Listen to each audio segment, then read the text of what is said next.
Good morning. Welcome, and thank you so much for being here this morning. I am Ida Rademacher. I direct the Financial Security Program at the Aspen Institute.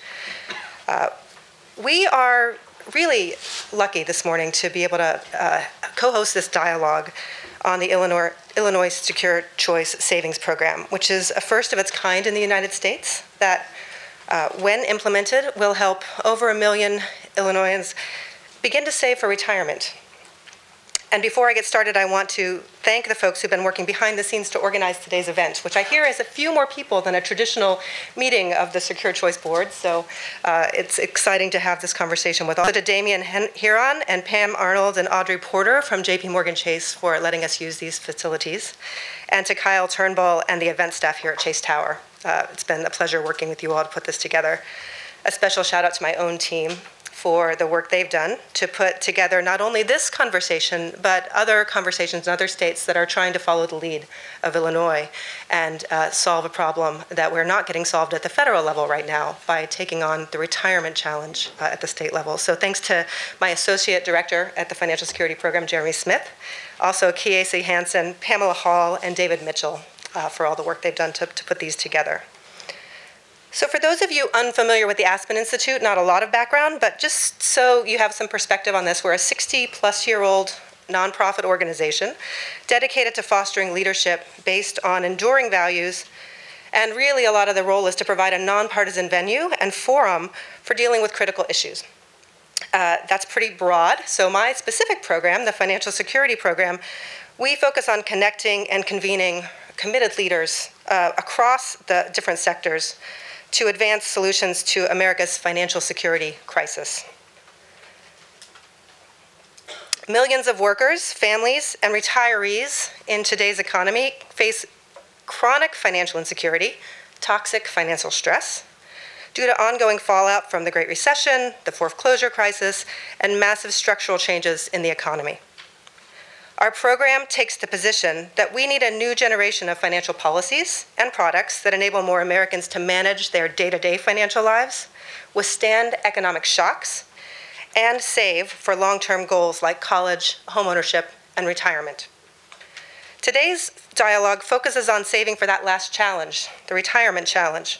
And while most Americans share the sentiment that after a lifetime of hard work, you should be able to retire with dignity and security, the sad truth is that for tens of millions of Americans working today, this possibility feels increasingly like a pipe dream.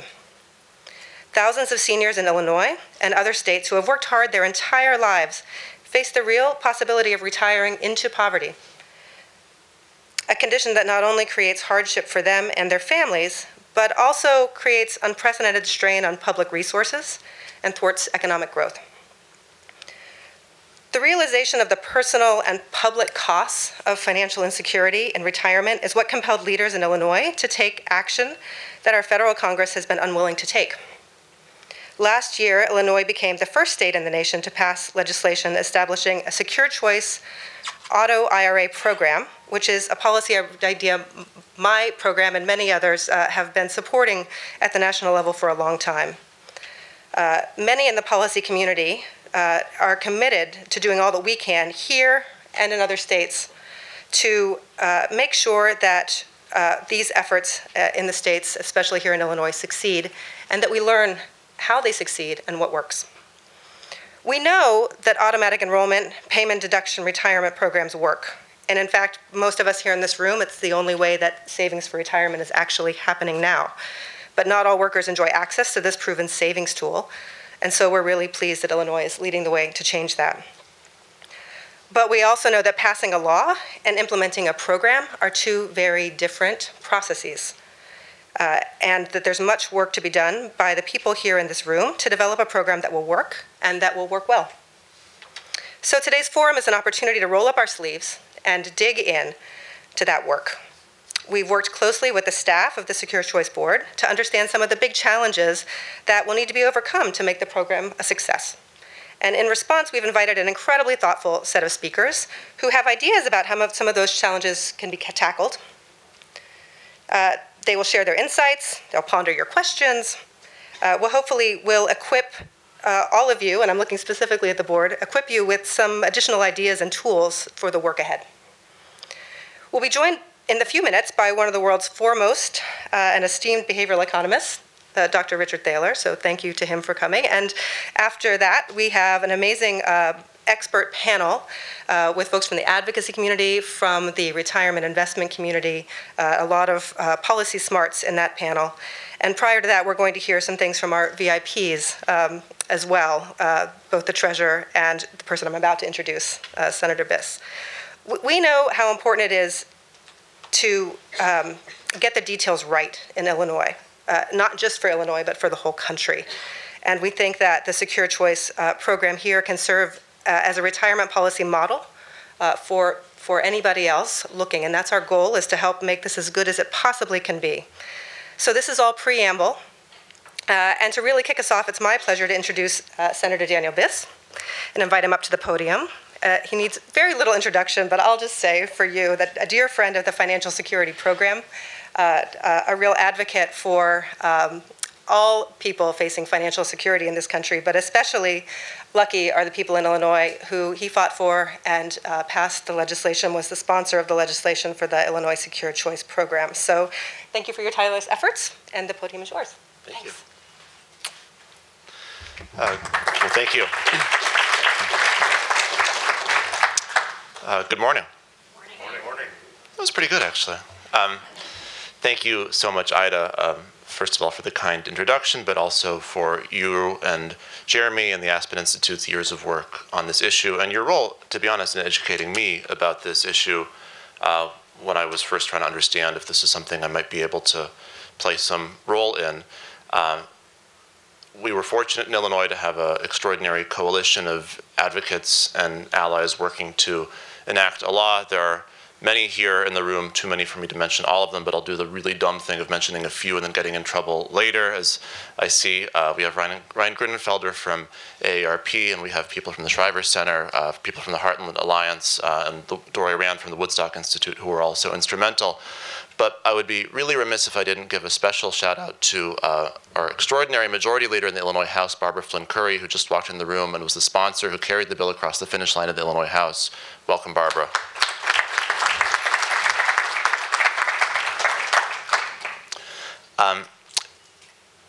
I got excited about this issue for a few simple reasons. First, when I came to understand the extraordinary volume of the retirement savings gap that exists in this state and across this country, it was really astounding to me, and it helped me understand that among the 4 or 5 crucial aspects of financial security that I think make up a common sense notion of what is required to have a secure middle class life, retirement is perhaps the one on which the median American is least well prepared, and yet I felt it was the one about which there was perhaps the least robust public policy action. And so I felt like there was an important opportunity to get in and start to take some action. And you've heard before the statistics, and you'll hear them surely later today, so I won't belabor them, but understand that there is a yawning gap of many, many trillions of dollars between what we ought to have put aside as a society in order to have dignified retirements and what we actually have put aside. To take this challenge on, educating people about their own financial opportunities is a great thing to do. Enacting strong consumer protection laws is an even better thing to do. But you could do those two things as well as possible and still would not fundamentally solve these problems without enacting structures that make it extraordinarily easy for people to prepare themselves for a secure retirement while paying low fees. You simply can't do it by just hoping people will take care of this on their own. It's not consistent with the evolution of the human mind. It's not consistent with any example we've seen work literally in any country in any time in the world.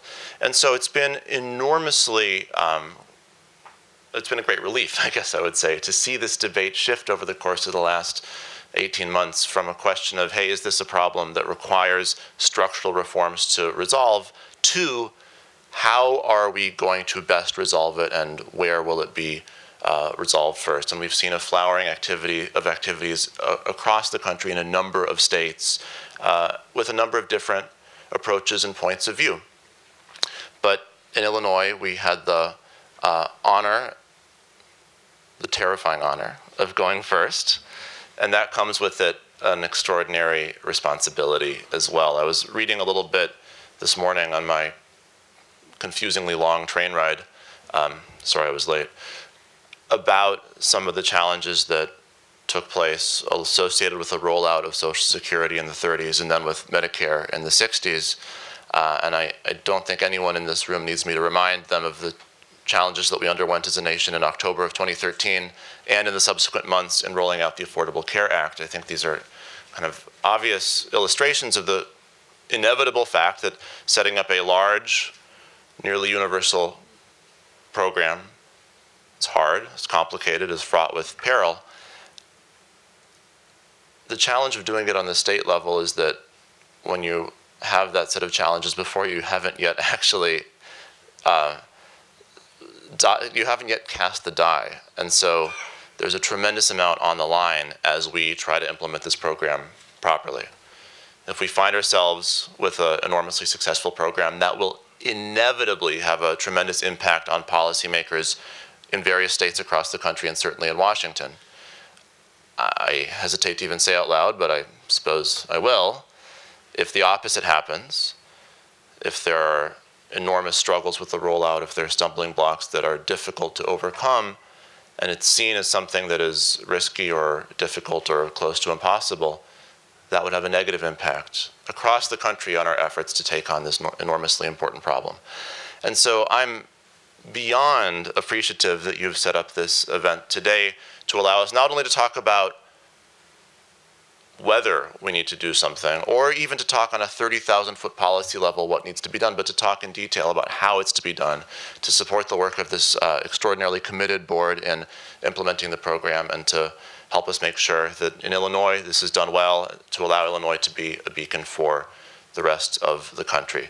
I'm thrilled that the, as I said, very committed, very hardworking, very focused Secure Choice Board is so well represented here by Comptroller Munger, by David Rappaport, David Martzel, and Miriam Martinez. Thank you so much for the work you've done so far.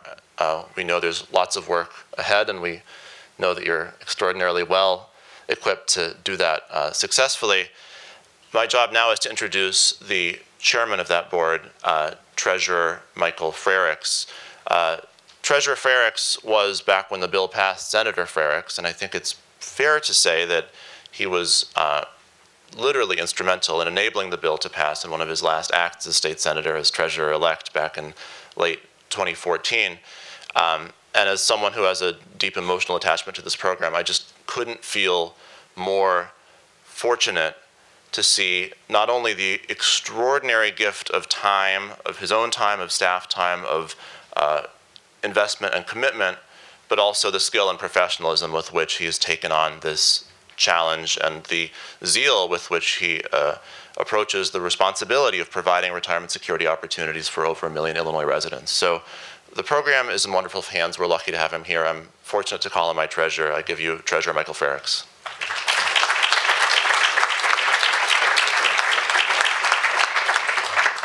Daniel, thank you very much. It was a pleasure to pass this bill. I tell people frequently that when you serve as a legislator and you conceive of an idea, before you can actually get it implemented, you've got to get it drafted. You've got to work with a lot of people, and Daniel pointed out a lot of the people who are helpful in making this happen. You've got to get it passed through committee, through your chamber, get it passed through the other chamber. I want to thank you again, Leader Curry, for your help in making that happen. And then finally you get it signed into law by the governor, and your idea is born. And it's like you turn that child over to someone else to raise. And I think that can be frustrating. And this is one of those opportunities where I played some role in getting it passed, and now we actually get to play a large role in implementing it. And so I really want to thank Senator Biss and Leader Curry for giving us this opportunity. Now we need to make sure we raise this child well, that we do it right. I want to thank everyone for being here today because this is such an important issue. My name is Mike Frerichs. I am the Illinois State Treasurer and the chairman of this Illinois Secure Choice Board.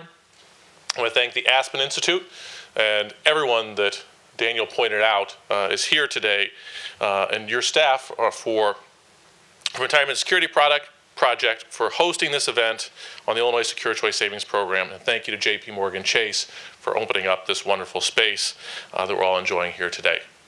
I think I speak for the board when I say that we're excited to hear from all of our expert speakers and look forward to discussing the best ways to implement the rollout of Secure Choice to ensure that 1.2 million Illinois workers have easy access to a safe retirement savings plan. Now, I'm excited about the speakers. If some of you question that, I will be ducking out at some point.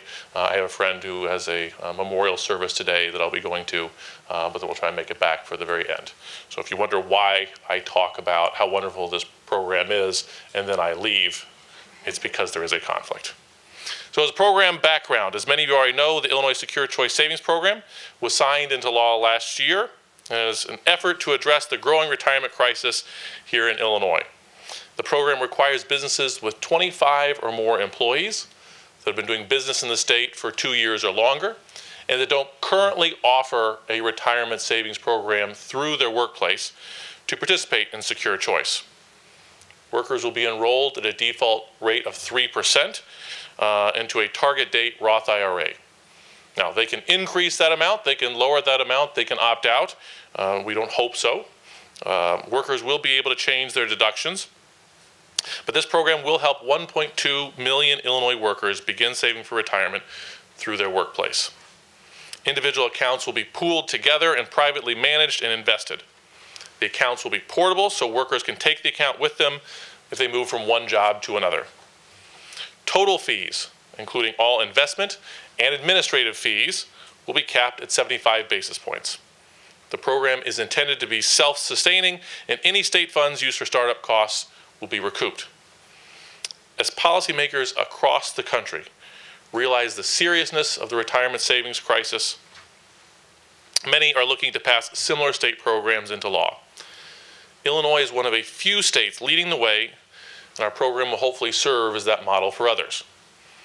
My colleagues on the board and I have been working diligently together over the last 9 months on program implementation, including drafting a set of implementation principles to guide our work and exploring different program mechanics and frameworks to determine how best to structure Secure Choice. Our investment principles were finalized and formally approved at a board meeting earlier this month. We want to prioritize low-cost, simple, and straightforward fund options and highlight the need for a program that is transparent and beyond reproach. As we move forward with program design, we're seeking to minimize the role of employers during implementation and throughout the life of the program. For example, we're working closely with other state agencies, including the Department of Employment Securities and the Department of Revenue, to build off of information that businesses already provide to the state and avoid asking businesses to fill out a new form or duplicate reporting that they're already required to do for another agency. We've also begun thinking about the type of outreach and education to employers and employees that will be necessary to ensure a successful rollout of the program. We have developed an outreach committee that will begin thinking about this aspect of implementation in more detail over the coming months. Implementing Secure Choice is no small task. And as board members, we intend to make sure we create a program that is well run, transparent, and safe for its participants. It is imperative that we speak with and hear from experts and stakeholders that can provide their expertise and insights as we move forward. I'm grateful to all the speakers that have joined us here today. The panel, we've mentioned who our next speaker is going to be, but we will have a panel later this morning that includes Martin Novin, Senior Director for Government Markets with TIAA, Pete Eisberg, Vice President of Government Affairs with ADP and President of the National Payroll Reporting Consortium, David Madland, Senior Fellow at the Center for American Progress, and Lucy Mullaney, Coordinator of the Illinois Asset Building Group and Director of Financial Empowerment Program with Heartland Alliance.